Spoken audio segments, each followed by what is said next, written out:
A Girl Walks Home Alone at Night is an Iranian horror romance film. The film takes place in the fictional Iranian town of Bad City. A lonely vampire terrorizes the people of this desolate town. Arash cares for his father with a heroin addiction and falls for the vampire. The film was directed by Anna Lily Amirpour.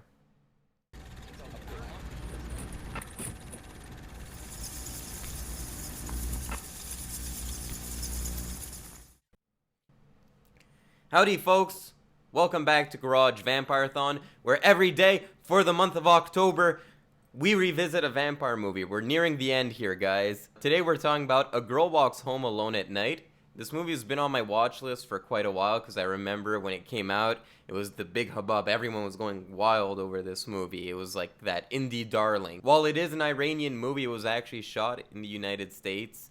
All the landscapes you're getting are LA landscapes from what I understand. But nonetheless, it does feel like a desolate Iranian town. This is the only movie I've seen from this director, Anna Lily Amirpour. I don't even know if I'm saying that right. But she's also made a movie called The Bad Batch, which I remember at the time it came out, there was so much buzz about that movie just because it had a crazy cast. There was like Jim Carrey in that movie, and Keanu Reeves was in that movie, and somehow it didn't impress critics. I've never seen it. I can't judge it myself. And yeah, and I don't even know any other movies this woman has made. Aesthetically, this movie is very reminiscent of Near Dark, which, if you guys remember, Near Dark was one of my favorites of this vampire marathon. It has that cool Western style, and it really feels even more engaging in that Western style because the soundtrack itself feels like, at some points, feels like a Neo Morricone. And there's some moments where you feel like you're watching a Sergio Leone movie. So while Near Dark was a Western flick, this feels a bit more spaghetti Western. And just the aesthetic of the movie, the black and white, which is really used well in this movie. You have the woman with the veil and it kind of looks creepy. Especially there's one scene where a kid is running around and this veiled woman appears out of nowhere. بله. یه دفعه دیگه ازت میپرسم راستشو بگو.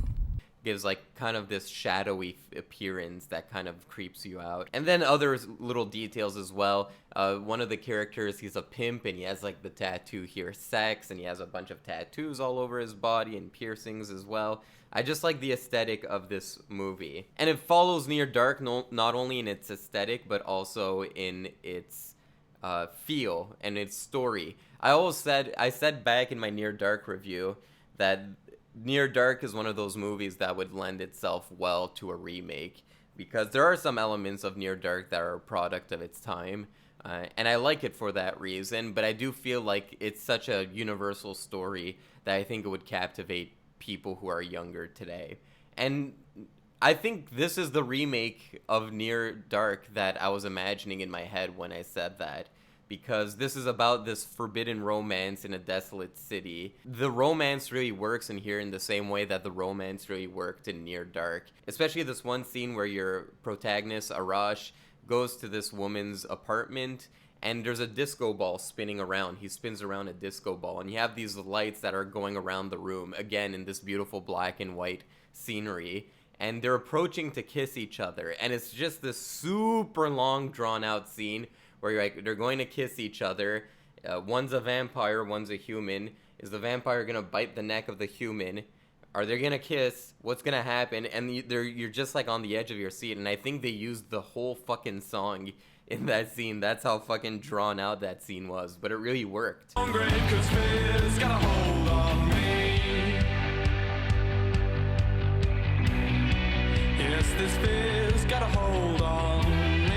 But just like Near Dark, it plays around with a lot of genres, and I would say that this movie has a dabble of superhero movie in it. Almost like a female kick-ass superhero movie embedded in this movie. And it's not in a cringe way. I know when I say female superhero, your brains are automatically gonna go to Captain Marvel and She-Hulk, which I don't blame you. Those are some pretty big stink bombs to have on your genre's resume. No, it's this environment where female characters are really treated like shit. Iran right now is in the news because of said reasons. There's like a huge feminist uprising in Iran because of the veil controversy. That's what I mean. You watch this movie and it kind of has that feeling of misogyny in this environment. And then you have a character who's going about this environment, who's a bit of an anti-hero, who's going about seeking justice.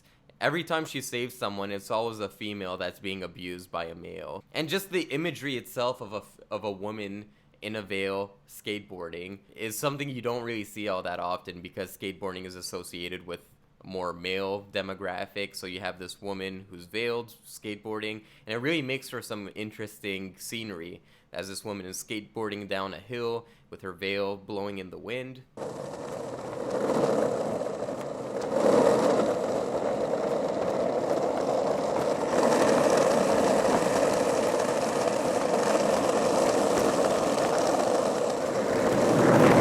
The fact that you're blending together so many genres really makes this feel like a personal film from the director.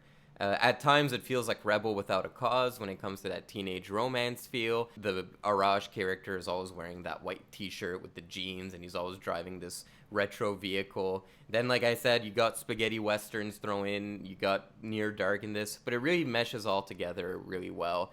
And I think I was just really captivated by the romance in this film. Guys, have you seen A Girl Walks Home Alone at Night? Did you like it? Did you hate it? Comment below. Let me know. And I'll see you guys tomorrow for the final Garage Vampire-thon. Take care, folks.